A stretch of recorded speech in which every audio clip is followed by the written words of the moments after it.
Boa noite.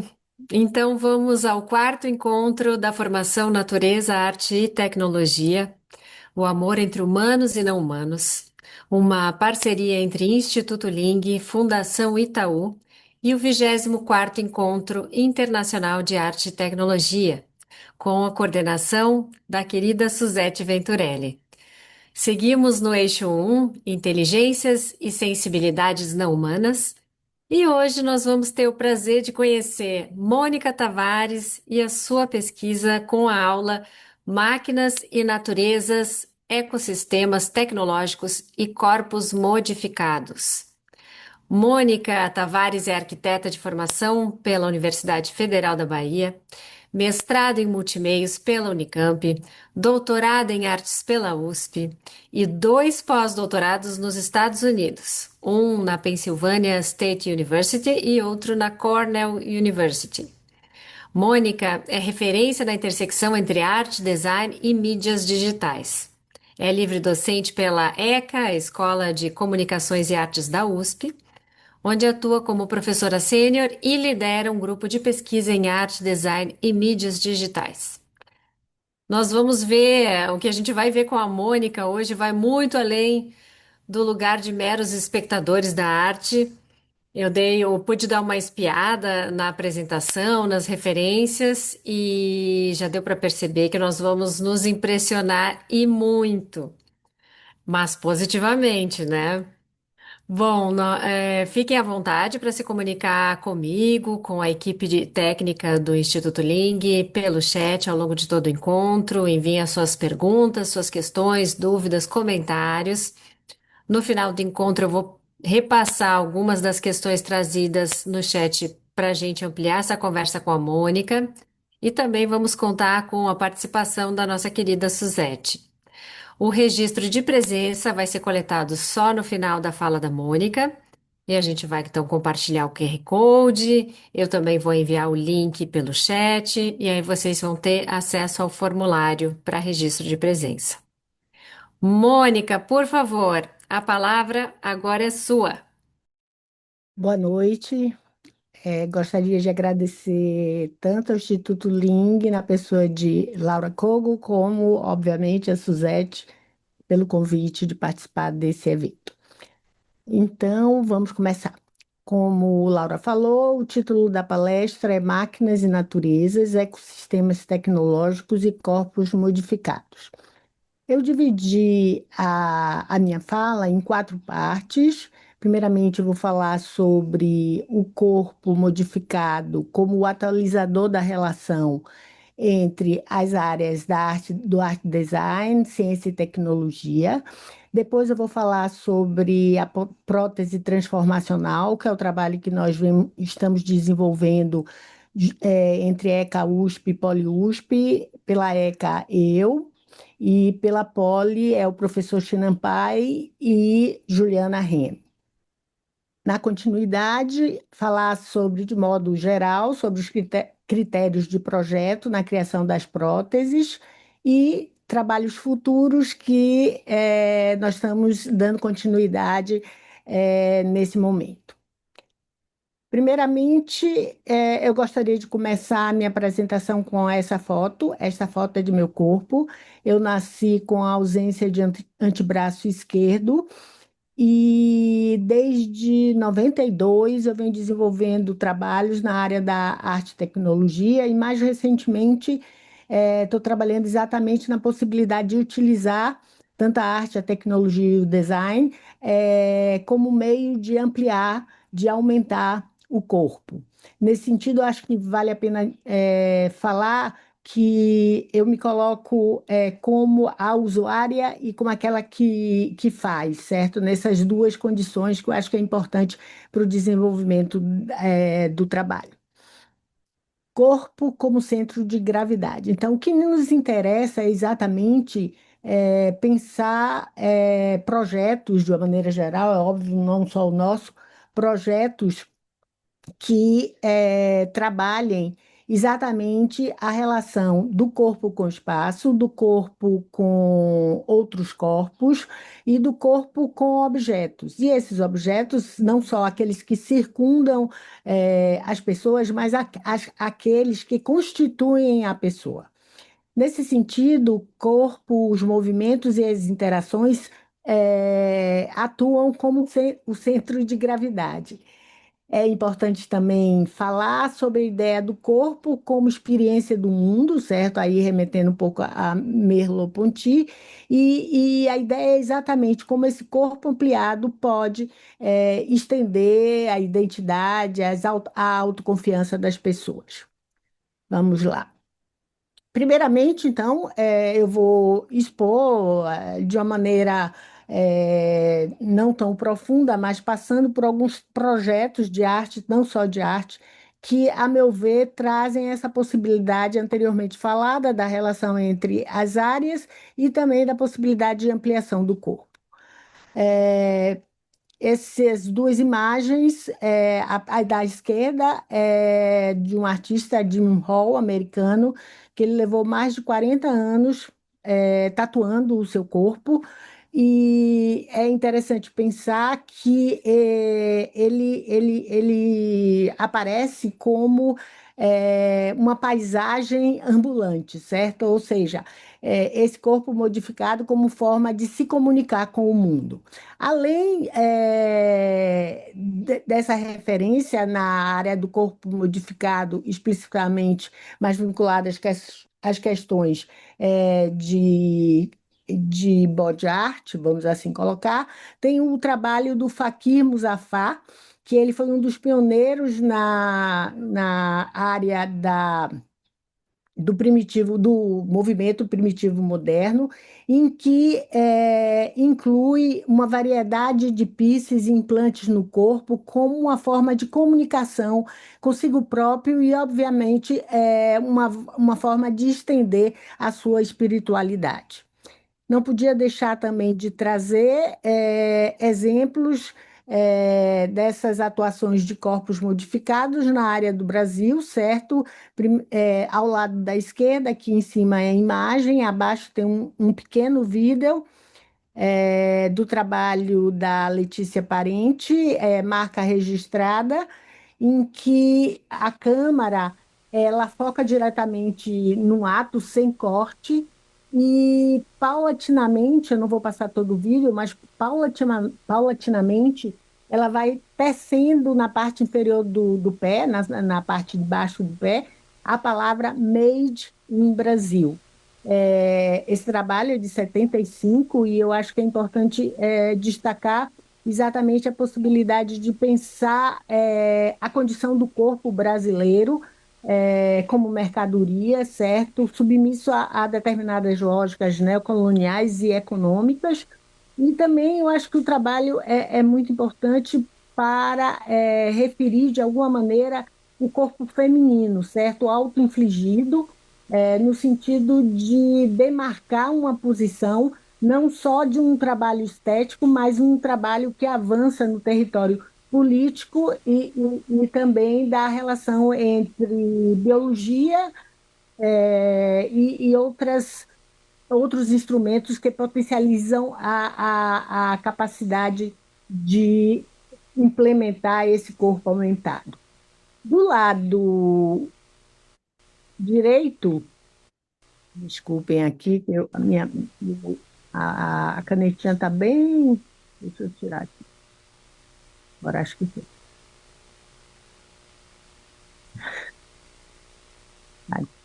Aqui, pronto. Do lado direito. Ana Bonafé, eu estou ao lado, o Eduardo está fazendo a incisão, eu estou ao lado do médico Paulo Gouveia, que vai explicar o que está sendo feito. Doutor Paulo? Agora ele está rompendo a pele, vai percorrer com a agulha paralelamente à parte superior da pele, vai percorrer num ângulo paralelo a essa pele, vai introduzir totalmente a agulha no tecido subcutâneo.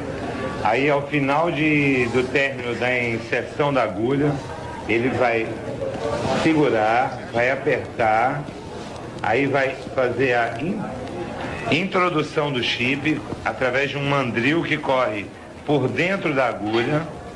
Aí terminado, que isso que ele terminou de fazer agora ele vai pressionar para que não haja sangramento e vai retirar a agulha.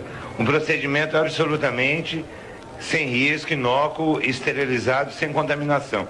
Agora, com licença, que eu tenho que ajudar o paciente. Perfeito, Luciana, vocês acompanharam ao vivo aí a colocação desse microchip pelo artista. Pois não, Luciana? O chip já está lá dentro agora? Já está lá. Então, esse trabalho de Eduardo Kac, ele é uma performance, certo? Ele inseriu, como vocês viram, um chip e depois, posteriormente, esse chip foi registrado e ele inicia, ou não sei se o primeiro, mas um dos primeiros a possuir um microchip no corpo e isso dentro do universo da arte. É interessante também destacar que essa obra, de alguma maneira, ela nos leva à compreensão do corpo de uma forma simbólica, certo? E ele antecipa o biohacking tão discutido hoje e também a questão da ciborgização, ou do ciborgue, melhor colocando. Vamos lá. Esse trabalho, na realidade, eu acho que é mais do que um trabalho, é uma maneira dessa pessoa se colocar no mundo, é o Neil Harbisson. Ele, na realidade, implantou uma antena no osso occipital e ele não vê colorido, ele vê preto e branco, e a partir daí ele consegue ouvir as cores. Vamos ver o que ele tem a nos dizer. Well, I was born with a rare visual condition called achromatopsia, which is total color blindness. So I've never seen color, and I don't know what color looks like, because I come from a grayscale world. To me, the sky is always gray, flowers are always gray, and television is still in black and white. But since the age of 21, instead of seeing color, I can hear color. In 2003, I started a project with computer scientist Adam Montandon, and the result, with further collaborations with Peter Queixe from Slovenia and Matias Lizana from Barcelona, is this electronic eye. It's a color sensor that detects the color frequency in front of me and sends this frequency to a chip installed at the back of my head, and I hear the color in front of me through the bone, through bone conduction. So, for example, if I have like, this is the sound of purple. For example, this is the sound of grass. This is red, like that. This is the sound of a dirty sock, which is like yellow, this one. So I've been hearing color all the time for 8 years, since 2004, so I find it completely normal now to hear color all the time. At start, though, I had to memorize the names you give for each color, so I had to memorize the notes, but after some time, all this information became a perception. I didn't have to think about the notes, and after some time, this perception became a feeling. I started to have favorite colors, and I started to dream in color. So when I started to dream in color is when I felt that the software and my brain had united, because in my dreams, it was my brain creating electronic sounds. It wasn't the software. So that's when I started to feel like a cyborg. It's when I started to feel that the cybernetic device was no longer a device. It had become a part of my body, an extension of my senses. And after some time, it even became a part of my official image. This is my passport from 2004. You're not allowed to appear on UK passports with electronic equipment, but I insisted to the passport office that what they were seeing was actually a new part of my body, an extension of my brain, and they finally accepted me to appear with a passport photo. Vou parar aqui um pouquinho. Para mim, esse trabalho, na realidade, questiona, óbvio, os limites biológicos do corpo e mostra como é possível expandir os sentidos humanos por meio da tecnologia. Ele é uma figura simbólica, eu acho que disruptiva para o universo da sociedade, para a sociedade e também para a arte, e representa um ponto de inflexão de relação entre o corpo humano e a tecnologia. O outro trabalho é esse trabalho da Mon Ribas, que é uma artista catalã, e que ela implantou no braço um chip que consegue detectar o movimento da Terra. Vou mostrar um pouco da fala dela. My name is Mon Ribas. I'm a cyborg artist and I am the artist in residency in ThoughtWorks. So I have an implant in my arm that is connected to online seismographs. So every time there's an earthquake anywhere in the planet, I feel a vibration in my arm. And depending on the intensity of the earthquake, the vibration is stronger or less strong. Here at ThoughtWorks, what we did is to transform these seismic sensors in my arm onto my feet and also adding location. With this new upgrade, I would be able to know if the earthquake happens very far from where I am or very close to me. As a dancer, I wanted to have a deeper sense of movement, and then I knew that technology would help me to do that. And then it's when I started to integrate technology not as a tool, but as a part of the body, as a part of the dances.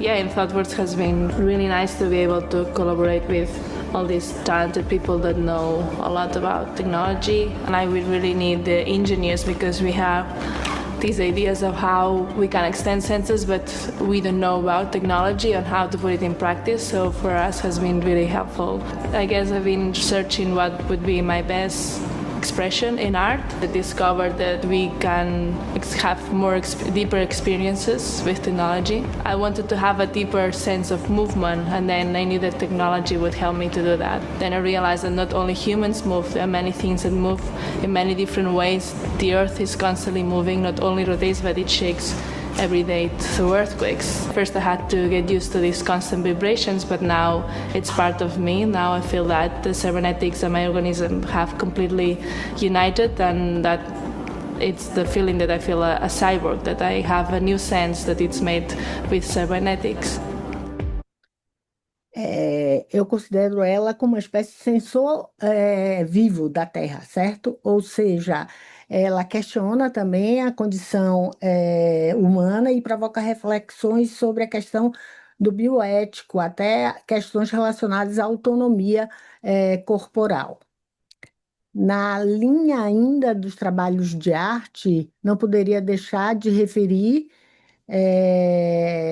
o trabalho da Orlan, mas eu acho que é interessante, além do próprio trabalho dela, o que ela considera em relação ao corpo, né, no pressuposto de corpo não é neutro, nem só biológico, que ele carrega consigo marcas da história, da cultura, do poder, e que o corpo é político. Eu acho que talvez eu vou colocar esse vídeo um pouquinho mais, porque eu acho que é interessante a gente ouvi-la falar sobre isso.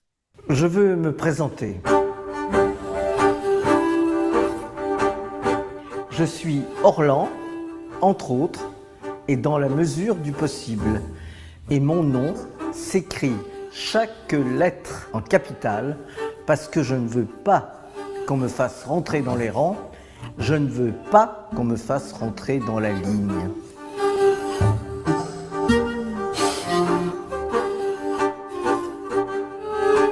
Ce qui est important pour moi, c'est de dire des choses très importantes pour mon époque et d'interroger des phénomènes de société. Et une fois que je les ai étudiés, analysés, fait la synthèse, c'est qu'ensuite que je me pose la question de la matérialité et du style. Donc je suis une artiste qui fait tantôt des sculptures en marbre de Carrare ou en résine ou en 3D printing. Je touche uniquement, effectivement, ce qui va me permettre de dire le mieux possible, de révéler l'idée et le concept de départ par rapport à ce que je veux dire. Je pense qu'il y a un concept qui est comme une colonne vertébrale, et ce concept est vraiment une interrogation du statut du corps dans la société via toutes les pressions qu'elles soient culturelles, traditionnelles, politiques ou religieuses, et qui s'impriment dans les chairs, et particulièrement dans les chairs des femmes, dans les corps des femmes. Donc toute mon œuvre tourne autour de cela, de cette colonne vertébrale, mais au niveau matériel, ce que je considère être la chair autour du squelette, eh bien là, c'est des choses qui, toutes les fois, changent parce que la vie change, mon environnement change. Donc, je le transforme en fonction des questions que je me pose sur mon environnement. Alors, je considère que le corps est politique, que le privé est politique, et que tout ce qu'on fait est politique. Donc, le corps, pour moi, m'intéresse beaucoup parce que c'est là où s'installent tous les tabous, toutes les pressions, toutes les censures. Par exemple, j'ai fait poser des implants qu'on met habituellement pour rehausser les pommettes sur les tempes pour que ça fasse deux bosses. C'est-à-dire, j'ai utilisé la chirurgie esthétique, mais pour la dérégler, pour changer ses habitudes d'amélioration et de rajeunissement, et aussi de vouloir ressembler à. Donc, moi, j'ai fait poser ces bosses parce que je voulais que ce soit une opération qui ne soit pas censée apporter de la beauté, mais au contraire de la laideur, de l'horreur, de la monstruosité. Donc, Parar por aqui. Eu acho que é interessante exatamente a questão de que cada intervenção do corpo da Orlan a gente pode considerar como uma declaração visual de gênero, poder, controle, referindo exatamente a perspectiva que eu acho que é interessante e que eu venho ultimamente trabalhando, é a ideia de que ela é a autora do trabalho e, mais do que isso, o seu corpo é a experiência que determina a possibilidade de transformação. Eu acho que temos ainda. Não é necessariamente o trabalho artístico, mas eu acho que, como realidade brasileira, a gente não poderia deixar de destacar o trabalho do Miguel Nicoleles e também o colega, o Chapin, e que, na realidade, o corpo deixa de ter o limite biológico também aí, ele se torna uma interface neural. Vamos ver, que eu acho que até deixa claro algumas situações que na época da Copa aconteceram que não está, para alguns, não tão claro. Os 8 pacientes que participaram do projeto Andar de Novo, né? Eles andaram com o equipamento. Andaram e chutaram a bola. Nós só não fizemos isso aqui na abertura da Copa porque a FIFA não nos deu condição. Sei. E basicamente, agora eu posso falar, 10 anos depois, a sensação que eu tive é que essa demonstração foi totalmente sabotada pela organização da abertura da Copa. Ela chamou a atenção no mundo inteiro. 2 anos depois, nós publicamos os resultados clínicos. E essas pessoas eram pacientes medulares, lesão medular completa, paraplégicos. Pela primeira vez na história, esses pacientes medulares tiveram recuperação neurológica parcial. Eles começaram a contrair os músculos das pernas, voltaram a ter sensação tátil das pernas, controle da bexiga. Então nós literalmente fizemos muito mais do que nós prometemos. Porque Sim. A ideia original era só fazer uma pessoa ter um novo equipamento assistivo. Ou seja, poder andar, mas andar porque o Exo, sob o controle da mente do paciente, fazia essa pessoa caminhar. Que é uma técnica não invasiva, barata e que qualquer pessoa pode usar. Vamos lá.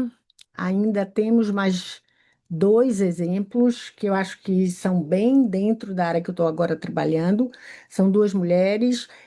Do lado esquerdo é a Ames Mullins, que trabalhou na área do esporte, da moda, e tem um discurso de empoderamento das questões de deficiência. E também, do lado direito, a Vitória Modesta, que ela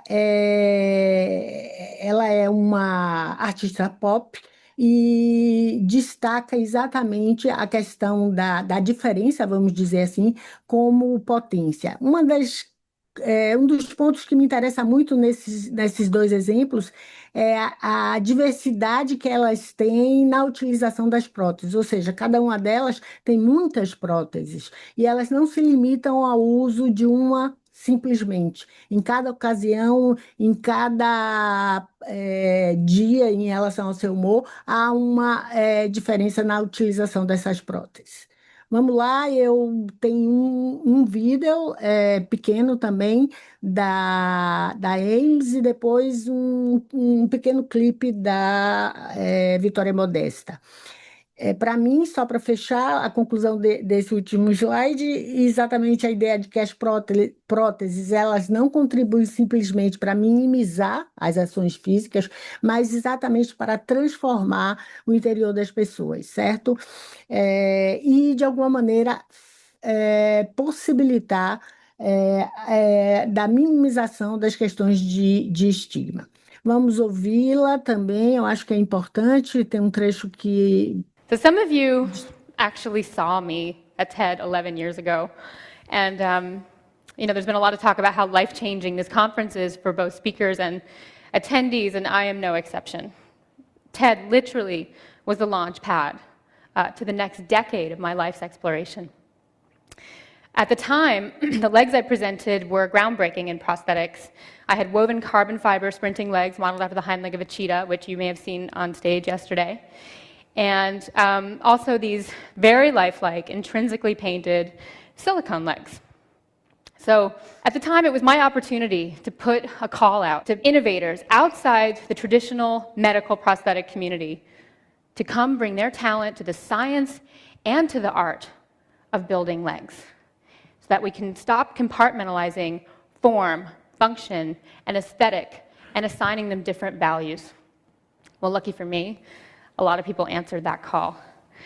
And the journey started, funny enough, with a TED conference attendee, Chi Perlman, who hopefully is in the audience somewhere today. She was the editor then of a magazine called ID, and she gave me a cover story. This started an incredible journey. Curious encounters were happening to me at the time. I've been accepting numerous invitations to speak on the design of the cheetah legs around the world. And people would come up to me after the conference, after my talk, men and women, and the conversation would go something like this. You know, Amy, you're very attractive. You don't look disabled. I thought, well, that's amazing, because I don't feel disabled. And, it really opened my eyes to this conversation that could be explored about beauty. What does a beautiful woman have to look like? What is a sexy body? And interestingly, from an identity standpoint, what does it mean to have a disability? I mean, Pamela Anderson has more prosthetic in her body than I do. Nobody calls her disabled.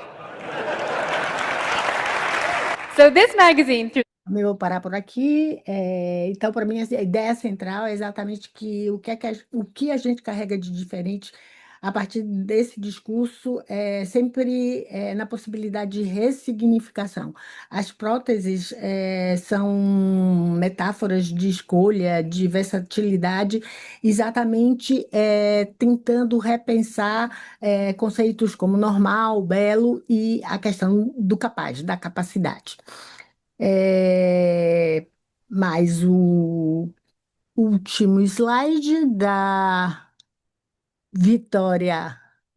Então, esse vídeo da Vitória Modesta, que ela é muito mais do que uma cantora, um modelo, eu acho que pode chegar à perspectiva de um símbolo de liberdade corporal, de uma estética radical. Vamos vê-la.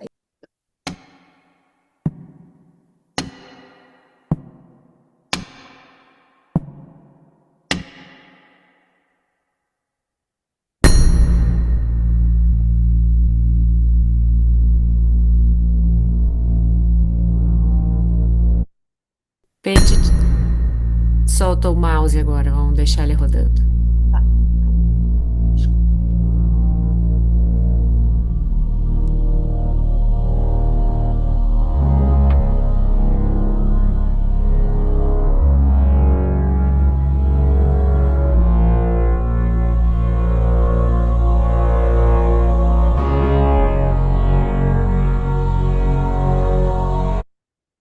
desculpem, gente. Eu estou clicando no mouse e.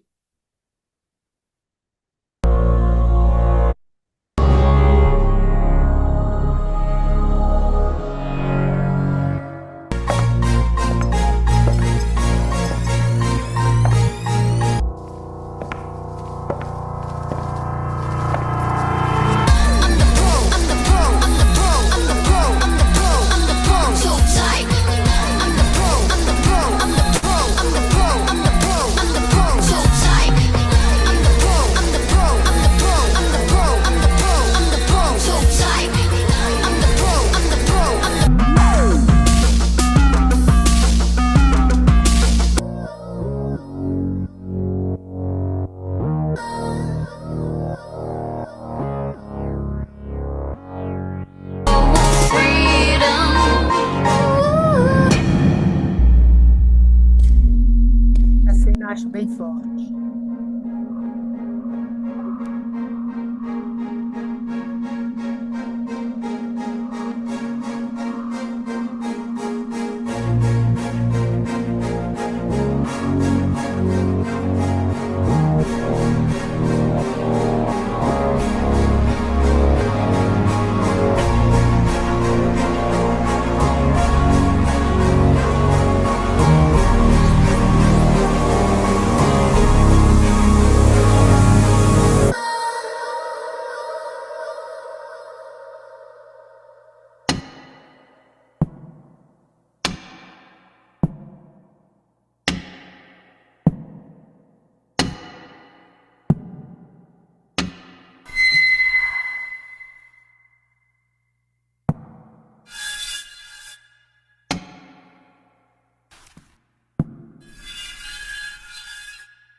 Ambos os trabalhos, tanto o da Amy Mullins quanto o da Vitória Modesta, para mim, eles vão no ponto-chave de transformar a perda em algo que empodera a pessoa e, consequentemente, aí eu acho que a mulher, a Amy Mullins, ela teve um problema na época do nascimento e teve que amputar as duas pernas, e a Roberta, a Vitória Modesta, ela optou por amputar a perna depois de um problema que ela teve no parto.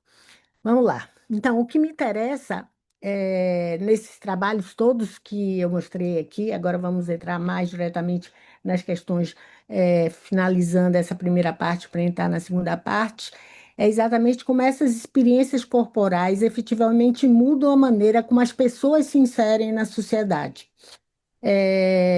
Eu acho que a gente está num momento da sociedade em que, mais ainda, eu acho que paulatinamente essas questões já vêm sendo tratadas, mas hoje, mais ainda, como um lugar de embate, de resistência e de criação. E isso me interessa bastante, porque é exatamente na perspectiva de a gente buscar novas definições do que vem a ser deficiência no contraponto da questão de estigmatização. Então, em mais ou menos na década de 80, um grupo na Inglaterra começou a trabalhar com essa transformação dos conceitos de deficiência, e no relatório, eu acho que é de 2001 ou 2012, da Organização Mundial da Saúde, a deficiência é pensada exatamente como uma questão de condição humana, como resultante não só das questões médicas, mas da interação dos problemas também dos fatores sociais e ambientais. E a ideia de deficiência como um direito humano. Um dia todo mundo pode vir a ser uma pessoa com deficiência. Tem um livro também brasileiro, da Débora Diniz, que é um livro sim, pequeno, mas é um livro muito bom, daquela coleção que é Deficiência, e ela fala a questão da deficiência como um estilo de vida. certo? Eu acho interessante essa perspectiva, estilo de vida. Agora vai aqui, vamos ver. Agora vamos falar da prótese transformacional. Então, a partir desse repertório enorme que tem sido criado no mundo sobre a questão da deficiência, mais ou menos no 2000, logo na pandemia.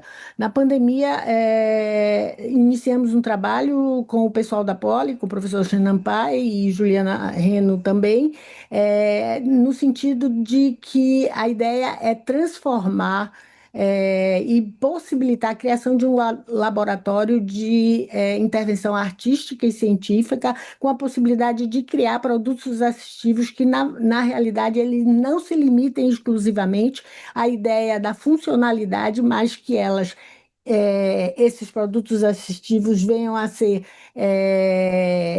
estéticos e também como possibilidade, principalmente como possibilidade de transformação interior. Porque aqui está. Essa nuvem de palavras, ela representa exatamente as duas fontes teóricas do trabalho, certo? O objeto transformacional de Christopher Bollas, que é um psicanalista, ele é americano, mas ele mora em Londres, e o conceito de objectile de Deleuze. E a ideia é exatamente, a partir da transformação do ambiente exterior, essa possibilidade de criar uma chave psíquica que faça com que os elementos que comumente eram considerados como de perda, de falha, transformem-se exatamente na possibilidade de a criação de um idioma pessoal em que as pessoas criem e revejam a sua posição de estar no mundo.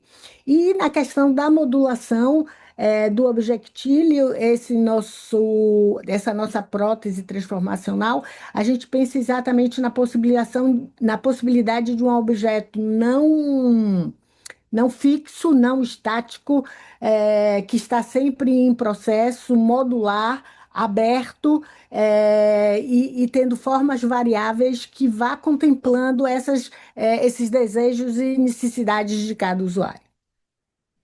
Eu tenho que clicar aqui porque ele está em outro momento. Vamos lá. A ideia da prótese transformal, a primeira vez que eu apresentei o trabalho foi acho que foi o evento RUG, que Suzete e Gilberto coordenaram, e lá exatamente eu acho que fica essa perspectiva de um instrumento variável que tem a possibilidade de estabelecer essa transformação do eu, certo? Então, se a gente pudesse assim, pensar uma definição, talvez essa seria a melhor, que até o momento ela está valendo para mim. E a perspectiva importante também desse trabalho é gerar, sobretudo, e alicerçar as subjetividades e personalidades de cada usuário. Vamos lá. Uma coisa importante no nosso trabalho, e que sem isso a gente não conseguiria fazê-lo, é exatamente essa ideia da transdisciplinaridade e desse ecossistema estabelecido entre arte, design, ciência e tecnologia. A arte e design trazendo a possibilidade de uma maior comunicação e também uma maior possibilidade de humanização, a ciência trazendo as respostas aos fenômenos naturais que estão envolvidos na vida do humano, certo? E a tecnologia fornecendo as ferramentas para que a gente possa desenvolver esse trabalho. Aqui a ideia de um feedback entre essas áreas, certo? Uma sem a outra, não necessariamente a gente conseguiria o resultado, de criar essa prótese transformacional. Nesse sentido desse ecossistema, é importante chamar atenção a essas quatro áreas, certo? Essa ideia da transdisciplinaridade, em que cada disciplina interfere na outra, então a gente pode ver essas setas saindo de cada uma dessas disciplinas em direção à outra. A ideia de que ela também não se limita em si próprio, por exemplo, a possibilidade de expansão dentro da própria área do design, e a ideia de atravessamento dentro da área dada exatamente pelas possibilidades que vêm em resposta de um constante feedback entre as quatro áreas. Reitero aqui a participação do pessoal da Poli e de mim desenvolvendo esse trabalho pela ECA. Co-design. Central no nosso trabalho é exatamente a perspectiva de que o usuário é o gerador, o especialista que solicita e requer as necessidades, as suas necessidades específicas. A ideia é de que não necessariamente é um design para o usuário, mas um design com o usuário. E nesse sentido, o usuário ele tem um elemento, uma posição chave no trabalho, que é a de, além de poder escolher a prótese que ele quer usar, ele, na verdade, é o elemento gerador do conceito estabelecido para essa prótese. Essa relação entre criação e recepção já me é muito cara, desde o mestrado quanto o doutorado, e a ideia é exatamente de pensar até que ponto o criador insere determinadas sugestões de leitura em que o receptor é aquele agente interativo que pode exatamente atualizar as suas demandas e as suas necessidades. Eu vou passar o vídeo, certo, da nossa prótese, e depois eu vou falar sobre ela. Vamos ver se vai dar tudo certo.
Ai, caiu.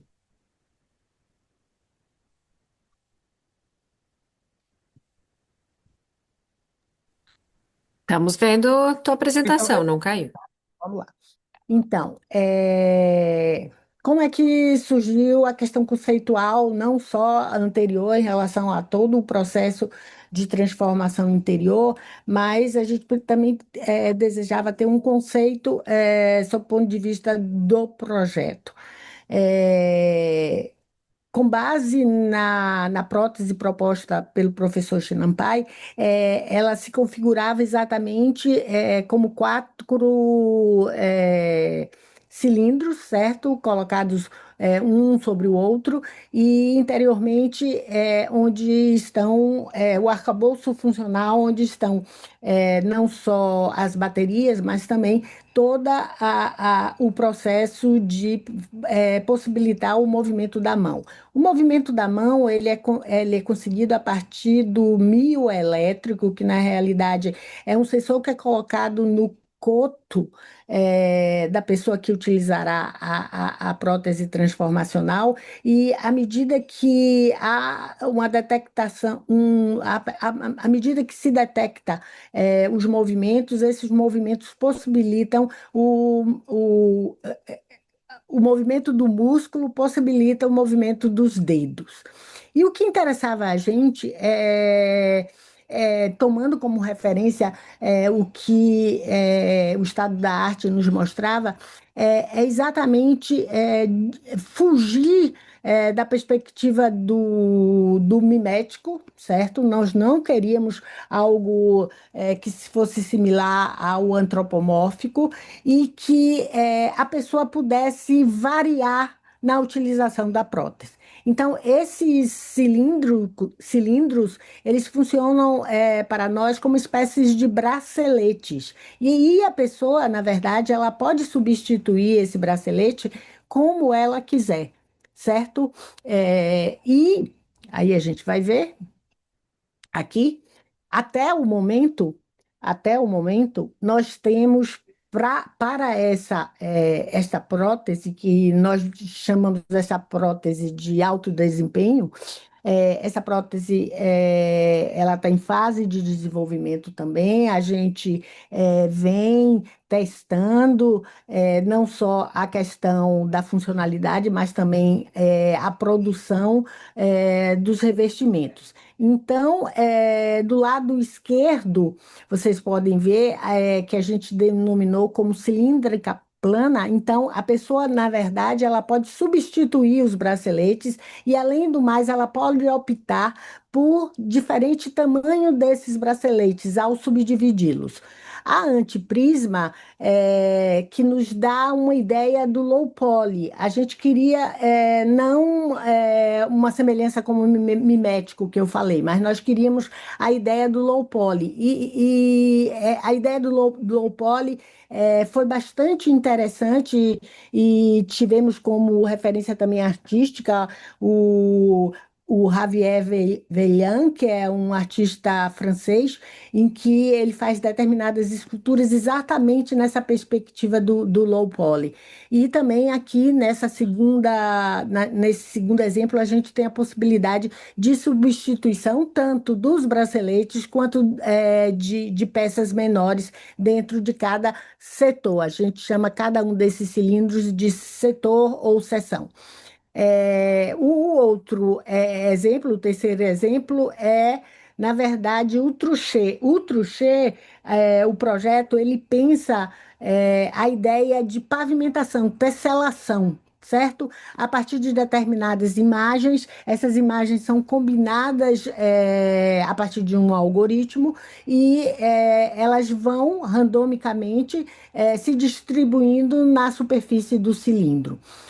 E, por fim, a Voronoi, que também são padrões poligonais, que, nesse caso, estabelece exatamente a possibilidade de as próteses, também se comportarem de modo vazado. Eu ia falar uma coisa, mas passou rapidamente, depois eu voltarei. Tan, tan, tan, tan, tan, tan, tan, tan. É isso aí. Aqui Nós temos exemplos dessas próteses e aqui a impressão só em estereografia, certo? Em que nós estabelecemos exatamente uma proposta de combinação de cor em cada um dos modelos e a disponibilidade de diferentes sessões para que haja a possibilidade de troca a depender dos desejos do usuário.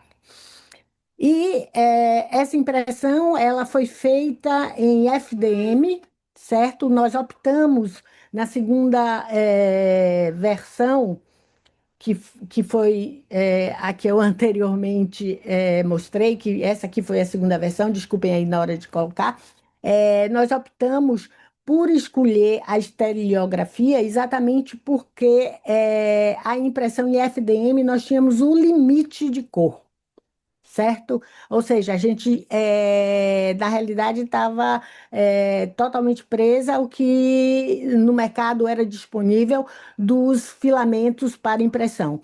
E aí, optamos pela segunda possibilidade, que vocês podem ver aqui no quadrantes da esquerda e aqui nos quadrantes de baixo, essa opção por a diversidade de cores, que é diferentemente da impressão em FDM.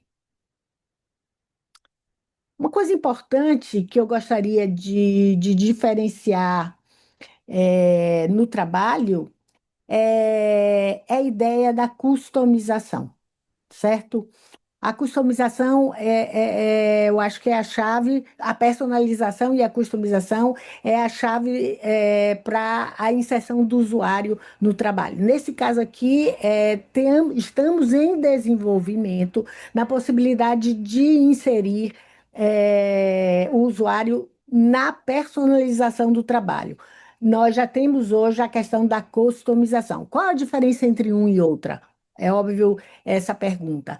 No caso da personalização, a participação do usuário é desde o início do projeto, certo?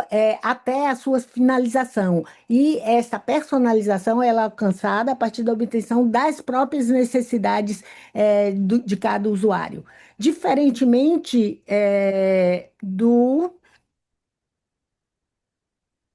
da customização, em que existe uma arquitetura básica de projeto, e essa arquitetura básica de projeto, ela é rearticulada, ela é reagendada em função também dos desejos do usuário.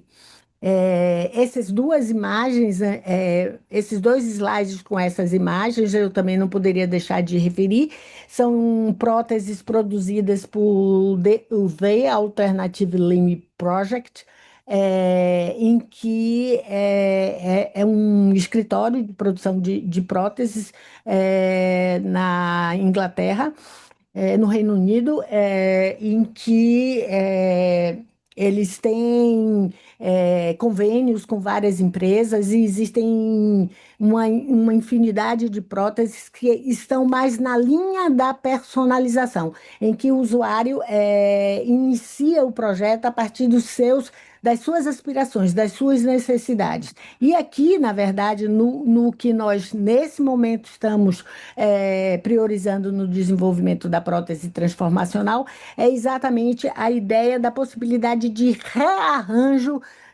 dessa arquitetura básica disponível no nosso projeto. Falando sobre a customização, aqui vocês podem ver, aqui à esquerda, certo? São algumas opções de customização. Esse foi um trabalho que a gente apresentou no AIC, agora em 2024, não, no ano passado, em que a gente partiu de um sistema de cores e definimos quais eram as cores que nós queríamos, cores primárias, cores secundárias e cores terciárias, e depois imprimimos essas opções que estão aqui na esquerda, exatamente na tentativa de até mesmo reafirmar a necessidade da impressão a partir da estereografia. Resumindo a nossa prótese, eu acho que esses 3 pontos são super importantes: modularidade, certo? O usuário, na verdade, ele consegue, a partir dos rearranjos e combinações, estabelecer diferenciações e diversidade de opções. A tendência não antropomórfica, isso aí é muito importante. A ideia é de inserir a cor no sentido de fugir daquelas próteses que remetem à questão da invisibilidade, de esconder a prótese, e a ideia da tendência não antropomórfica é exatamente fazer com que a prótese ela possa se tornar, quiçá, um objeto de arte, mas com certeza de design, tais quais as tatuagens, os piercings inseridos dentro do corpo, no sentido de ampliar dessa experiência de estar no mundo. E, por fim, de alguma maneira, fecha a perspectiva da prótese é a abertura à recepção, certo? Ou seja, a abertura ao usuário. Trabalhar com o usuário tanto na perspectiva de escolher aquilo que ele quer, como na disponibilização de uma estrutura de projeto que ele defina o que mais lhe aprouver. Essa prótese culminou numa solicitação de patente, que nós estamos nesse processo junto à USP, que é o setor da USP que ajuda os professores exatamente na perspectiva de produzir a patente, certo? Escrever a solicitação de patente, e nós estamos exatamente nesse momento. Já foi feito. Ainda não foi feito o pedido, nós já escrevemos, nós já solicitamos e estamos na etapa que eles chamam período de graça. Nesse período de graça é exatamente o momento em que a gente está produzindo todo o material para entrar na UNPI. E vale a pena reiterar, os participantes, eu, Juliana Reno, professor Chinampai, professor Delson Toricai e o professor Ricardo Ibrahim, os 4 últimos da Poli. Eu sou apenas a participante da ECA hoje em dia. Estou muito rápida? Não, tá ótimo. Mesmo? Tá, porque eu falo muito Mesmo, tá rápido. ótimo o ritmo. Vamos lá. Critérios de projeto, certo? Então, além de toda a perspectiva de reforçar a experiência dessa pessoa no mundo, no processo de criação do projeto, nós estabelecemos como elementos chaves a correlação entre esses 3 fatores que estão aí na tela. Os estéticos, os pragmáticos, os práticos e os simbólicos. Na realidade, a gente pensou a arte design, certo, como via para possibilitar a desestigmatização. E, nesse sentido, estabelecer com que uma autoconfiança, valorizar ou ampliar a autoconfiança, certa autoestima do usuário dentro da sociedade. Do ponto de vista operativo, talvez eu não tenha sido tão explícita, mas eu coloquei esse slide exatamente no sentido de explicar exatamente o que ocorreu, como o processo ocorreu. Há o processo da digitalização dos dados antropomórficos do usuário, certo? A partir da digitalização 3D. A nossa prótese, ela é paramétrica, ou seja, ela varia a depender do usuário, tanto do ponto de vista do tamanho da pessoa, certo? Criança, adulto, estamos em vias de conseguir isso, mas a proposta é exatamente essa, como também do ponto de vista do desenho, certo? Ao mudar os parâmetros, se a gente for dentro do pacote de software que foi desenvolvido o projeto, se a gente muda os parâmetros, por exemplo, colocar em vez de um polígono com 4 lados, eu posso optar por um polígono com 5 lados. E isso muda totalmente a configuração visual da prótese. Então, nosso trabalho é paramétrico e, obviamente, utilizamos a impressão 3D. Acho que as questões de custo são importantes nessa definição e também a questão da acessibilidade, certo? No fim da aula, eu vou falar um pouco mais sobre essa ideia de acessibilidade das próteses, das nossas próteses, o que é que a gente quer fazer em um futuro próximo em relação à prótese transformacional. Vamos lá. Tinha mais alguma coisa aqui também para falar? Mas, sim. Invisibilidade e visibilidade. Falei de uma maneira geral, mas isso foi super importante. Se a gente for considerar o modelo médico como referência para a definição da deficiência, na realidade, essa definição estabelece que a responsabilidade é do usuário, certo? É ele que tem aquela deficiência.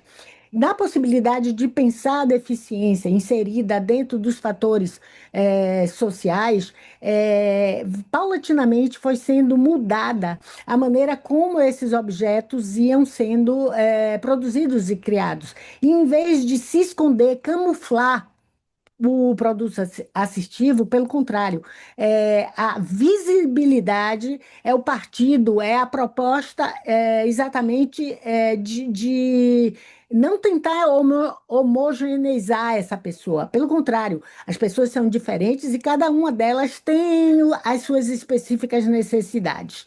Nisso, eu trago aqui também alguns outros exemplos de produtos assistivos em que do lado esquerdo são sempre os objetos com base no modelo médico, certo? Um produto mais tradicional, e do lado direito exatamente a ideia desse produto mediador de transformação. Nesse lado aqui direito, a design, esqueci agora o nome dela, mas ela tira partido exatamente da possibilidade de várias camadas, certo? Reforçando a necessidade de utilização de lentes grossas, certo? Então, eu acho interessante trazer esse trabalho também. Ai, desculpem. Na questão da diferença auditiva, não gosto de falar da perda auditiva, mas da diferença auditiva ainda é muito questionado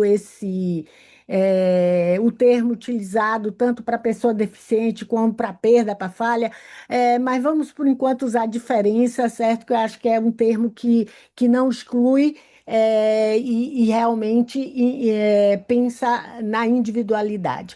Então, do lado esquerdo, os aparelhos auditivos eram aqueles escondiam-se da cor da pele para que a pessoa não se percebesse, para que as outras pessoas não percebessem, certo? Que isso é muito importante.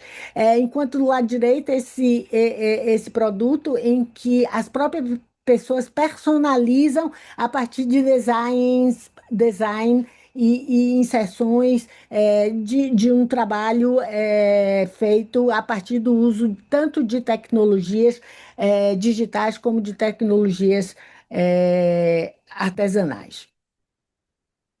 Aqui eu trouxe o exemplo da nossa prótese, certo? E alguns exemplos de próteses de modelos estigmatizados, certo? Que as cores eram a variação da tonalidade da pele. E a nossa prótese, a ideia é exatamente no contraponto a isso.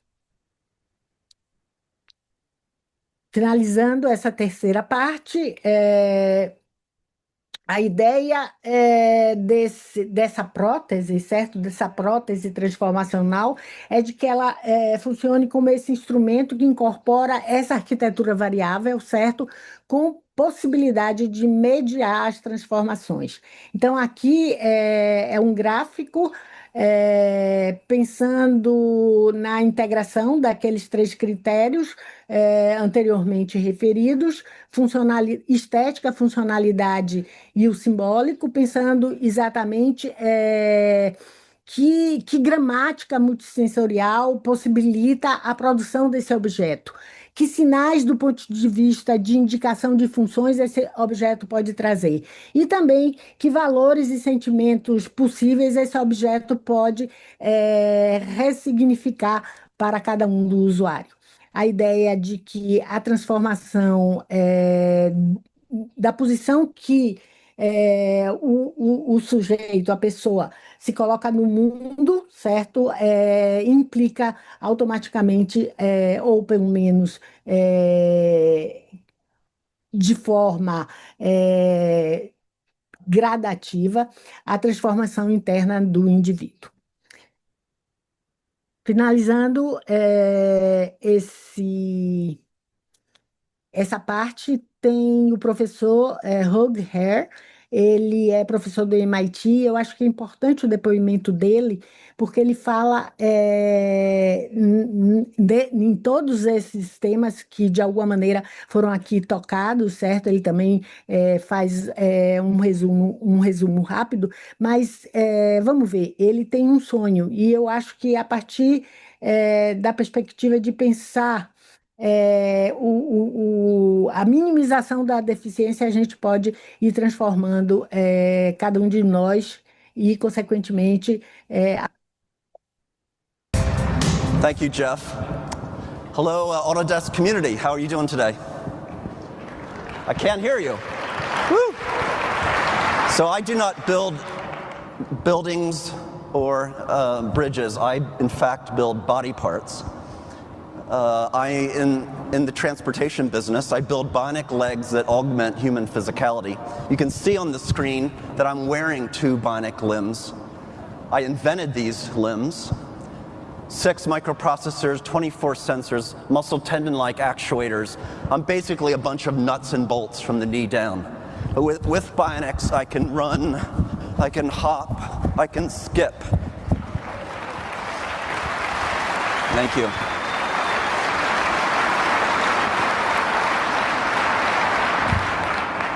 I lost my biological legs due to tissue damage from frostbite, mountain climbing in 1982. This photograph was taken shortly after my limbs were amputated. I woke up one day with a very new body. Just a few weeks after my legs were amputated, I asked my rehab doc, what will I be able to do with my new body? I want to return to my chosen sport of mountain climbing. I want to get back on the horse. And he said without hesitation, that will not be possible.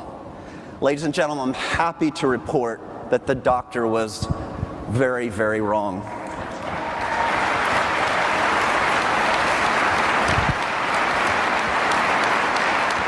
He was wrong because he viewed my body as broken, and I disagreed.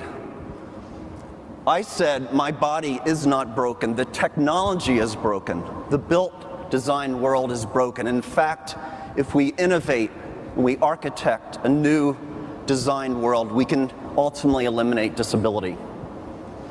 Using that powerful and simple idea, that led me on this pathway of designing my own limbs.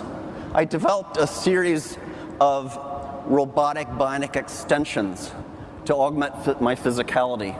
I viewed the missing biological part of my body as an opportunity, a blank palette for which to create. I imagine as a young man, well, perhaps they'll be so technologically sophisticated, I'll be able to run, and perhaps faster than a person with biological limbs. Maybe they'll have wings and I can fly. I developed all these devices. Think Inspector Gadget. Here I'm a towering 3 meters tall, able to reach everything. So through this design process, I actually climbed at a more advanced level with artificial limbs than I'd achieved before the accident with normal biological limbs. from this personal experience, I realized that technology has the power to heal, to rehabilitate, and to even extend human capability beyond innate natural performance levels. Today, I'm an MIT professor working in the new emerging field of bionics. Now, bionics is this interesting interplay between biological science and design. The bionics practitioner does design through the lens of science and asks the question, how do humans work? The goal is to create a digital human that will inform bionic structures that fundamentally augment our physicality, sensory experience, and cognition. So, by creating and mapping the human from the nanoscale the whole way up to the organismal scale, we're advancing extreme interfaces, mechanical, electrical, between the human body and the built world. I'd like to finish up with a discussion of new identities. So in the twilight years of this century, each individual have a plethora of bionic interventions to augment themselves. The future human will sculpt their body, creating new physicality, designing new sensory experience, new cognitive capabilities, and also adapting and designing the very human identity. Clearly, in the future, the designer will design himself. So I dream of a world without disability. Autodesk community, today, here and now. Legal. Eu acho que essa última frase que eu queria destacar, ele sonha em um mundo sem deficiência. E isso tem a ver com o nosso sonho, certo? O nosso sonho que está em fase de desenvolvimento de uma nova prótese, que a gente está trabalhando numa prótese de baixo custo. Sendo de baixo custo, ela se propõe com duas partes, certo? Aqui a usuária já fazendo os testes, certo? E a ideia é que também ela tenha um revestimento, a superfície de revestimento seja na condição de low poly, e o que é mais importante que eu acho, que nós estamos batalhando para colocar essas próteses no SUS, certo? Se não ter o sonho de acabar com a deficiência, o nosso sonho, na verdade, é de disponibilizar para uma grande maioria a possibilidade da desestigmatização e, consequente, a possibilidade de inserção na sociedade. E retomar aquilo que foi falado no início, pensar como a relação humano-máquina, certo? Ela estabelece condições de aumentar o corpo e de fazer com que esse indivíduo se situe em um mundo não diferenciado, como se fosse uma exclusão da sociedade, mas muito mais como todos que nela vivem. Eu acho que é isso que eu tenho para vocês. Muito obrigada. Espero ter concluído no tempo. Acho que passei até um pouquinho. Não, passou nada, foi ótimo. Dentro do tempo, ainda temos um bom tempo de discussão. Aqui é Ó, só a Mônica você que tem trouxe as referências. aberto, aí depois eu já passei para o pessoal e elas vão disponibilizar para vocês. Isso aí, como de praxe, né, pessoal? A gente vai compartilhar com vocês essas referências da Mônica, os links para vocês depois buscarem mais, olharem com calma, olharem de novo os vídeos, assistirem eles por completo. E bom, Mônica, muito obrigada. Foi impressionante tudo que nós vimos aqui hoje. Alguns participantes já reconheceram, né, algumas das suas referências, das referências que você trouxe, sobre a expansão do corpo humano em parceria com a máquina. Inclusive, um participante, o Cyberorg, ele comenta que tem uma artista brasileira que entraria bem nessa lista de referências, que é The Angel. Escreveu o Manifesto Freak no início desse século, um artista de São Paulo. Você conhece, Mônica? Não, desculpem, mas eu não conheço. Mas o legal é que nesse momento de troca tem muitos para os participantes trazem as suas referências e depois a Importante, gente compartilha agradeço, contigo. agradeço muito. É, o chat todo vai para você, então vai ter acesso aí aos comentários também e é muito legal de seguir essa conversa mesmo pós-aula. Então, vou pedir para a produção compartilhar rapidinho o QR Code para que o pessoal consiga entrar no formulário e registrar presença. E antes da gente seguir na troca aqui com a Mônica e também com a Suzete. Suzete, por favor, sinta-se em casa, como sempre. Junte-se a nós. Já Então, tenho algumas questões aqui separadas, mas vamos lá contigo primeiro, Suzete. aqui tem o registro da presença, né? Mas aí já Isso. posso ir falando. Então, Já podemos ir trocando. Mônica, conta um pouco dessa história aí que você começou a falar, né? Da 30 anos atrás, quando a gente começou a conversar, dessa sua intenção, né? De relacionar arte, ciência e tecnologia, no redesign do corpo, não é? É, Eu acho que isso é muito importante, que faz parte da sua história, uma história sua, não é? Ou seja, você é aquilo que você falou, usuária, e ao mesmo tempo traz soluções, né? Você ao mesmo tempo que sente a necessidade, né? Sentiu a necessidade de investir nessa pesquisa, também é a usuária, ao mesmo tempo é quem produz, não é? Eu queria que você falasse um pouquinho mais sobre isso, né, da sua vida, não é? fantástico. Obrigada pela pergunta.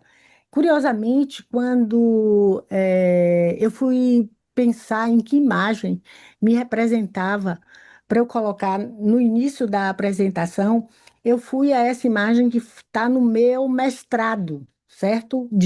Que foi iniciado em 92 na Unicamp, sob a supervisão de Júlio Plaza.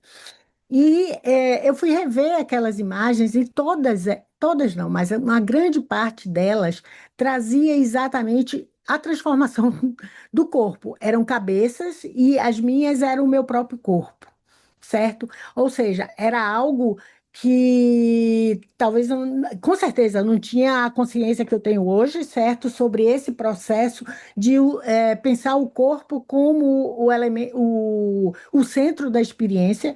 Isso eu acho muito importante. E, paulatinamente, naquele momento, a ideia era potencializar o processo criativo, certo? Ou seja, pensar o que de novo poderia surgir a partir da utilização das novas tecnologias. Naquela época, até eu acho que chamavam-se meios eletrônicos. É, e isso foi bem legal, o convite dessa aula, porque eu pude, na verdade, fazer essa passagem, essa linha do tempo, certo? E pensar que neste trabalho de hoje está exatamente alguns pontos-chave que são o corpo, certo? Como elemento ampliado pela tecnologia e a questão da inserção do receptor no processo de criação.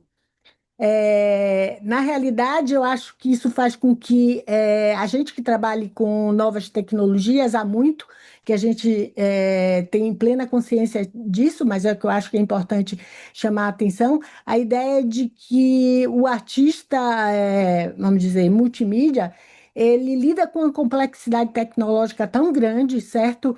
Que a ideia é exatamente de subverter, de fazer sobressair aquilo de mais íntimo ou de mais pleno a gente tem dentro da gente, na possibilidade de se colocar como artista. Não sei se eu lhe respondi, mas a ideia é mais ou menos essa.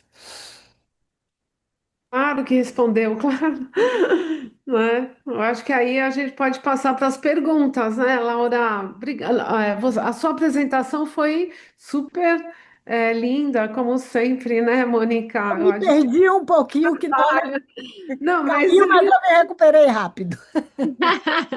mas Tudo certo, não, e o legal é que a gente vai maravilhoso.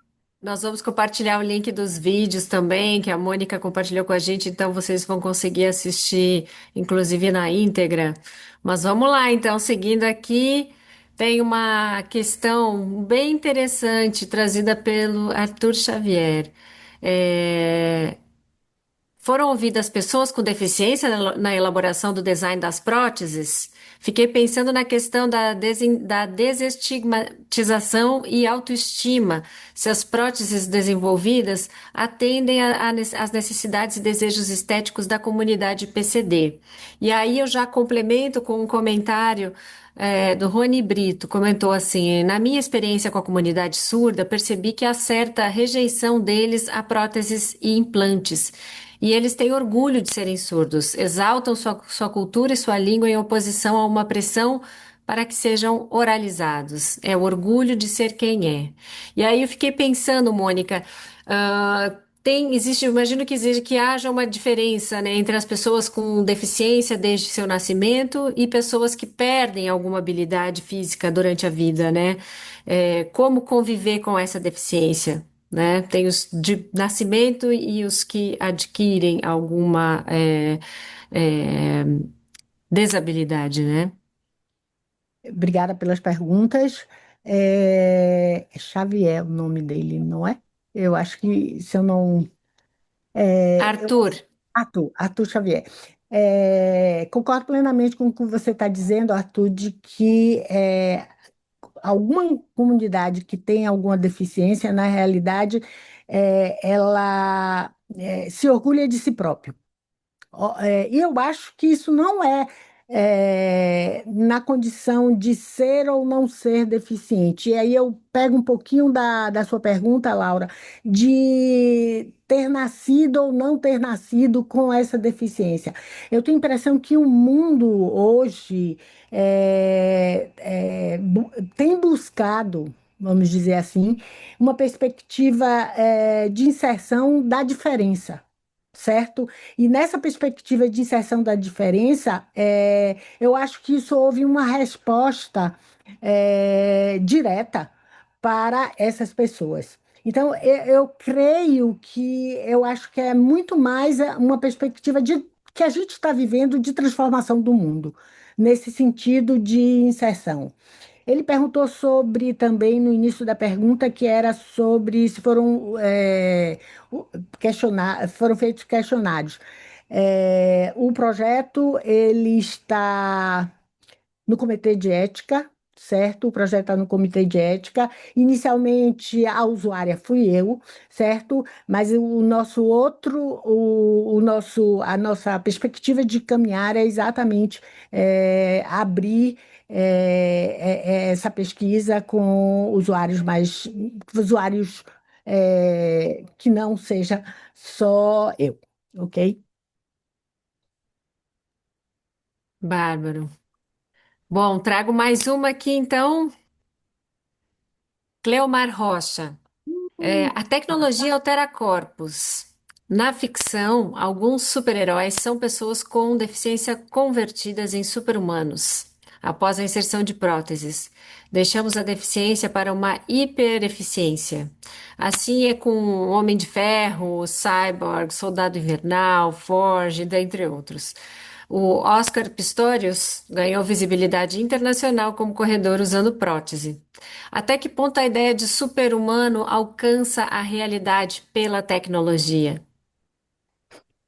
Boa pergunta, Cleomar.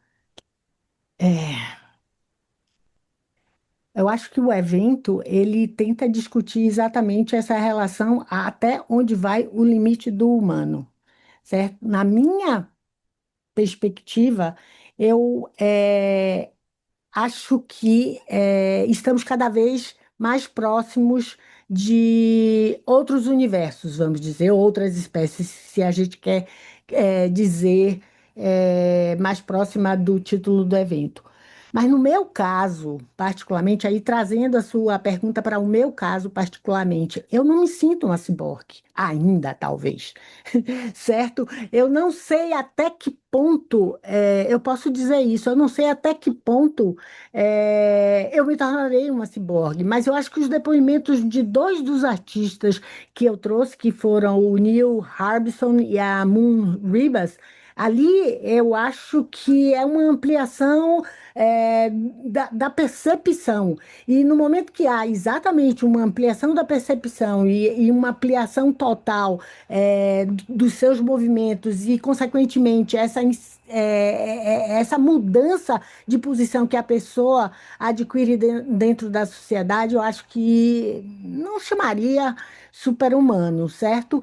Mas eu acho que existe aí um poder, mas eu acho que é muito mais um poder. Como é que eu posso dizer? Não é um poder de ficção, não é um poder estender simplesmente a capacidade de correr. Eu pensei até também no início da montagem da aula, falar um pouco sobre o homem biônico, o homem de 6 milhões de dólares, aquilo tudo. E o meu receio de que a gente caminhe nesse, talvez, suposto pós-humano, não pós-humano, super-humano que você usou, não foi? Foi o termo super-humano. Então, nessa perspectiva de caminhar no super-humano, pensando exatamente a questão da biotecnologia, eu me questiono até que ponto isso também não pode virar vamos dizer, um produto de mercado, certo? E a ideia é exatamente fugir desse recorte de produto de mercado. A ideia é exatamente pensar um indivíduo na situação que ele ocupa como pessoa na sociedade. Não sei se também lhe respondi, mas a ideia é exatamente essa. Mas para isso, Mônica, o projeto teria que ser de, assim, tipo, faça você mesmo, um projeto. Mas a ideia é essa, Suzete. A gente está caminhando. Porque o projeto não é faça você mesmo, mas, por exemplo, quando eu falei da diferenciação entre personalização e customização, é que neste momento de hoje a gente está com a customização, certo? Mas a nossa intenção é de que esse projeto incorpore também a personalização. E não seria faça você mesmo, mas você escolheria a sua configuração, certo? E, obviamente, fazer com que, ao escolher a sua configuração, ele também defina quantos setores ele vai querer, se ele vai querer com menos, com mais, certo? Ele pode, na verdade, escolher sobressalentes. A ideia é essa. Agora, isso é muitos anos, são muitos anos de pesquisa. Fico muito contente que em 5 anos a gente tenha conseguido isso, certo? Isso não, o que a gente conseguiu em 5 anos e essa perspectiva que tem sido muito, vamos dizer, reforçada pelo pai, pelo professor Chinan Pai, de abrir o projeto para a possibilidade de ser em baixo custo e disponibilizar no SUS, certo? Se a gente conseguir isso, e acho que vai conseguir, ao longo de alguns anos, vamos dizer assim, talvez esse seja o sonho que o Hug falou de terminar com a deficiência. Acho que terminar com a deficiência é realmente a gente não vai terminar, porque a sociedade,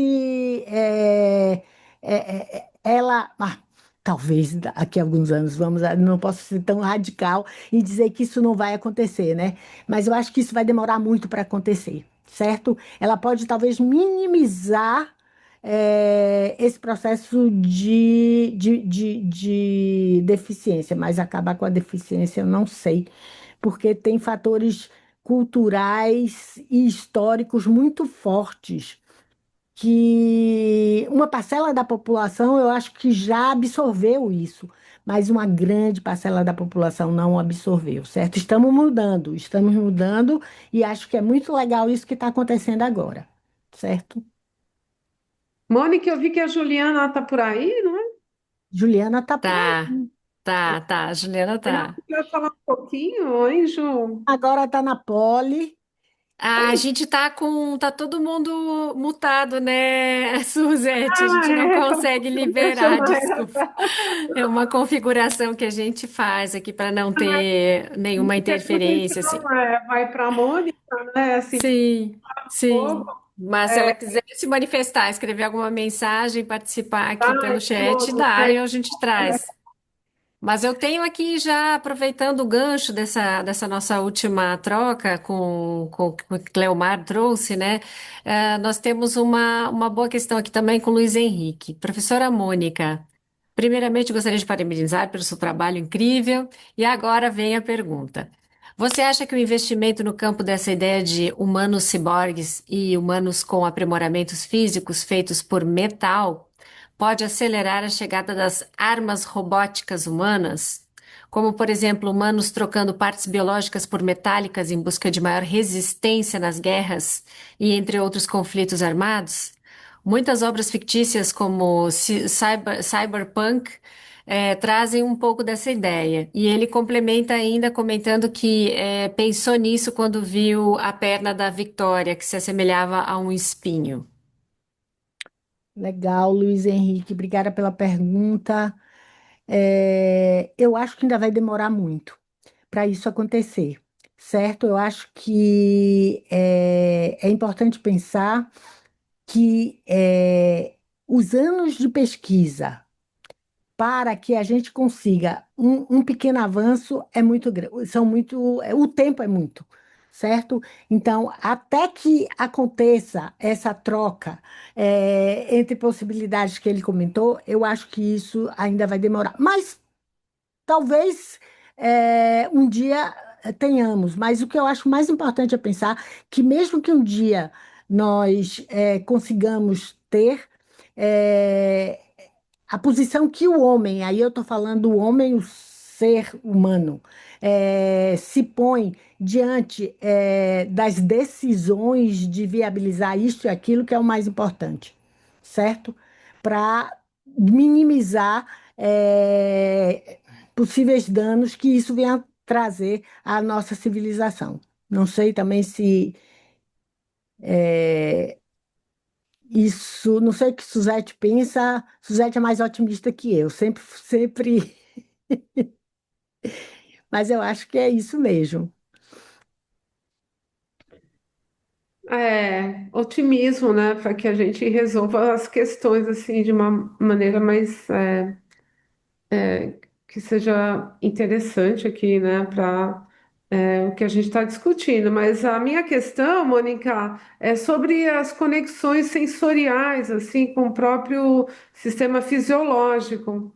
A Legal. prótese, como é que vocês estão pensando essa É possibilidade? Por enquanto, a nossa prótese, ela vai ser aquilo que eu falei, mioelétrica. Então, é o sensor que capta o movimento do músculo, certo? E esse movimento do músculo remete ao movimento da mão. E Uhum. a ideia é que possa pegar um copo sem derramar, certo? Ou seja, nós estamos nesse processo, mas temos também alguns parceiros, o professor Chinampai e o professor Alberto Nakano, que está acho que é Tecnológica do Paraná, Universidade Tecnológica do Paraná, que está até no nosso projeto do CNPq. Ele tem começado a trabalhar essa possibilidade que a interface seja neural, certo? Neural. Uhum. Mas eu acho que ainda estamos, eu tenho que ser sincera, demoraríamos um pouquinho para chegar a isso, mas o trabalho do Nicoleles, que eu acho que é muito importante o trabalho dele, certo? Ele conseguiu, certo? Eles, eu acho que é sempre interessante falar dos dois, eles conseguiram colocar essas pessoas numa condição distinta. E realmente foi muito subvalorizado no processo de desenvolvimento da Copa. E eu achava Eu acho que a questão do braço é mais assim, difícil, né, complexa do que, por exemplo, as próteses das pernas, não é? Que o braço envolve o movimento, que pegar. pegar, né? soltar. O tato, né? Sensibilidade. Bom, muita pesquisa aí pela frente, né? A ideia dessa da de baixo custo, ela é que ela também venha a ser mioelétrica. E você viu Ah, que, você viu que no vídeo, eu acho bem no finzinho, ali sou eu, certo? Já fazendo os testes. E a nossa ideia é ir para o Arte com ela. Não sei se a gente vai conseguir. é. Estou dando Ai, que legal! mas não sei, Spoiler, spoiler! Não spoiler. sei se vamos conseguir, entendeu, Su? Ah, não, mas aí tá ok. Ah, só mostrar, já mostrar, né, como foi o ano passado, né, apresentar, né, os resultados, as impressões. Essa questão que eu queria falar com a Ju também, né, sobre esse design, né, o redesign da mão, né, é uma questão mais estética, né, vocês estão, assim, quais são assim, as relações estéticas, assim, que vocês estão fazendo? A gente teve algumas referências, eu até não falei na ideia da cilíndrica, que ela é superposição de cilindros, a gente teve uma referência do Ângelo Venosa, certo? Que exatamente ele tem aqueles trabalhos que eles se superpõem, tivemos a referência artística de Low Poly. Entretanto, a ideia, eu penso o seguinte, não sei o que Juliana pensa, é soltar um input para o usuário. Eu tenho certeza que quando a gente tiver na mão das pessoas, vai ser totalmente diferente do que eu imagino para mim própria. Entendeu, Su? Então, a minha grande perspectiva é essa, ó. A gente não sabe o que vai dar. A gente tem uma estrutura aberta a combinações e recombinações, e é cada um que se coloca nessa definição. Não sei se foi isso que você perguntou, mas Vai ter a técnica vai determinar um pouco essa estética, né? Então a gente vai ter assim que se ajustar, né? As possibilidades. ser paramétrico, ser paramétrico já ajuda bastante, porque isso incorpora variações, certo? Mas no limite do possível, existe uma estrutura de projeto, que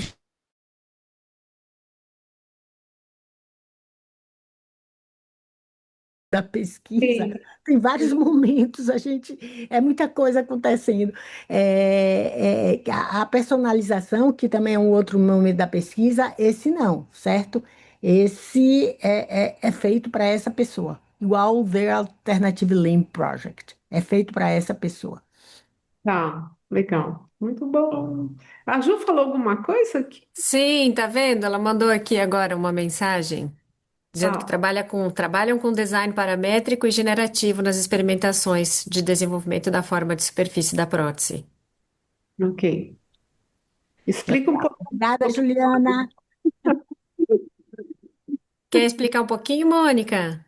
Na verdade, essa primeira etapa que tem como resultado essas quatro possibilidades, a gente desenvolveu junto com um engenheiro em que ele era engenheiro mecânico, em que a partir do que nós íamos solicitando, ele utilizou o rinoceros e o grasshopper, que na realidade estabelece a possibilidade de tanto principalmente nesse momento do design paramétrico. O design paramétrico é à medida que você varia os parâmetros daquela equação, você tem resultados distintos visuais dessa equação, certo? Então, a ideia que eu acho que Juliana colocou caminha por aí. E o generativo está na perspectiva da personalização, certo? Que a gente também tem uma pesquisa caminhando paralelamente. Obrigada. Eu tenho aqui uma questão do Jackson. Jackson tá de câmera aberta, a gente consegue fazer uma troca aqui pelo olhar. Obrigada, Jackson. Eu reformulei aqui para ficar mais clara a forma como eu vou trazer as questões. Se eu tiver errado, Jackson, por favor, te manifesta ali no chat, tá? Ele comenta aqui, podemos considerar certas substâncias químicas como formas de tecnologia assistiva ou como potencializadoras da transformação da condição da subjetividade e mesmo do corpo em sua dimensão vibrátil? Eu não Tanto sabia. no campo da psiquiatria clínica, no tratamento de neurodivergências, quanto no contexto da arte, enquanto recursos de alteração, expansão da percepção, essas substâncias poderiam ser compreendidas como dispositivos de mediação entre corpo, mente e mundo? Eu acho que a experiência que nós temos com substâncias, elas essa experiência faz algo de diferente dentro do nosso corpo. Primeiro de tudo, eu acho que isso é inegável, certo? Agora, até que ponto a gente pode pensar na questão do aumento do corpo? Me lembrei agora do ayahuasca, certo? Que é um líquido que eu até já tomei, que na realidade a gente realmente visualiza como se fosse uma realidade. Então, talvez esse tipo de experimentação seja uma resposta que sim, que eu lhe daria. Sim, certo, Jackson? Entretanto, eu não sei se a gente pode generalizar isso, não. Certo? Depende da pessoa, depende do contexto, depende, obviamente, das circunstâncias. Então, eu não generalizaria. Mas eu acho que existe sim uma forma de ampliação, é, pelo menos mental, eu acho que sim, certo? E os reflexos que essas sensações trazem no nosso corpo.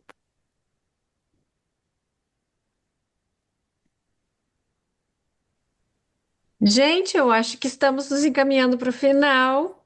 Tá? Se quiserem comentar mais alguma coisa, Mônica, recomendar que acompanhem trabalhos artísticos de alguns nomes. Acho que tu já trouxeste alguns, né? Que a gente vai, todo mundo agora vai correr para acompanhar o desenvolvimento dessas produções. Mas se tiver mais alguma referência para trazer, Suzete também, é o momento da gente fazer esse fechamento.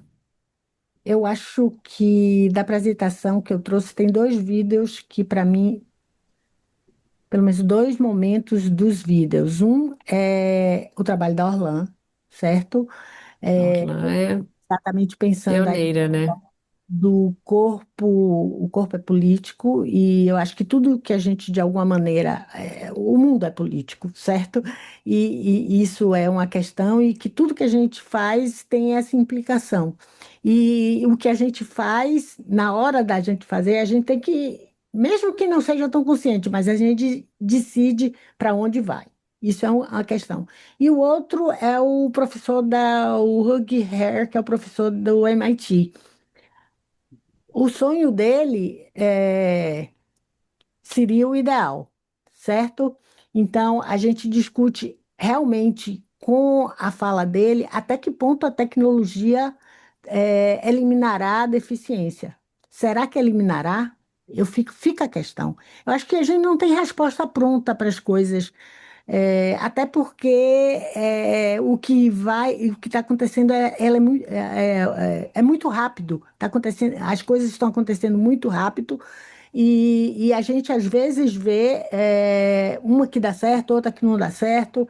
Então, eu acho que a questão do relativizar é muito importante, pensando que a gente se insere nesse mundo político. Eu acho que seriam esses dois pontos que eu colocaria. Eu acho que eu entendo assim a sua pesquisa ela é muito é, importante nesse momento, né? Primeiro que você está no lugar da fala, não é? Então é uma pesquisa que parte de uma questão sua, não é? Então, eu vejo assim que o desdobramento vem nesse sentido de que o tema é importante para a sua vida, não é?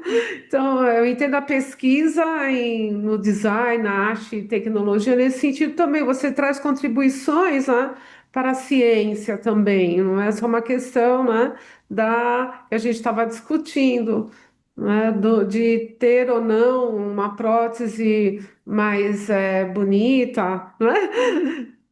Que É, empodere. vai além disso, né? Porque talvez não seja nem a beleza, e eu acho que isso é importante. Talvez seja exatamente a possibilidade de transformar a desabilidade em um certo poder, que é o poder de si próprio, entendeu, Su? Ou seja, é pensar a pessoa como o elemento que é o centro, do processo. A pessoa e, obviamente, o corpo dessa pessoa como centro da experiência. Eu entendo que muitos vão procurar vocês, aí espero que dê muito certo, né? Esse investimento no SUS, não é? Que é um sistema. Médico, o professor Chinampai é médico, entendeu? Seria muito. Vai dar certo, né? Eu estou torcendo aqui. Estamos todos na torcida aqui. Muito obrigada. Ganharam mais fãs aí, seguidores, Mônica, da pesquisa. Deixa eu compartilhar aqui uma última questão, então, Vai que lá, chegou vai lá. aqui. O Miguel Alonso questiona com relação à durabilidade das próteses. Ele comenta aqui que observou o uso da criação em FDM para próteses infantis pela durabilidade. Queria saber se para adultos, né, se teria como avaliar essa questão do. Tem como avaliar, e nós estamos, junto com outros pesquisadores, iniciando os testes de durabilidade, entendeu? Legal. Tá no processo. Obrigada pela pergunta, e não deu nem para falar, mas a gente exatamente está começando pela FDM. Ah, ótimo. Legal. Ah, que legal, né? Maravilhoso. Então tá, gente. Bom, próxima aula, né? Nós vamos ter um encerramento do primeiro eixo, dia 14 de julho, com o artista, curador e pesquisador Daniel Lima. E a aula Humanos e Naturezas, Cosmovisões, Sustentabilidade e Diversidade. Muito obrigada, Mônica, mais uma vez. Foi incrível. Parabéns pela pesquisa, por desenvolver algo tão bonito, né? Buscando que as pessoas sejam felizes, que as pessoas se sintam bem com elas mesmas, né? E se tiverem que contar com uma prótese para isso e para ficar melhor nesse mundo, aí vai ser muito bem-vinda, né? Posso colocar Obrigada, Suzete. Oi? posso colocar uma coisinha? Claro? Posso? Suzete deve lembrar uma vez que você me instigou. Você vai fazer uma prótese vermelha? Você lembra disso? Então, isso ficou na minha cabeça, mas eu acho que agora a gente está conseguindo. Só isso. Parabéns, Obrigada, conseguiu. obrigada, obrigada, Su. Obrigada lá. Eu que agradeço. Obrigada. Obrigada, Suzete. Obrigada a todos que participaram aqui. Uma turma atenta, interessada, participativa. Nos vemos na próxima segunda-feira. Boa noite. Boa noite. Tchau, tchau.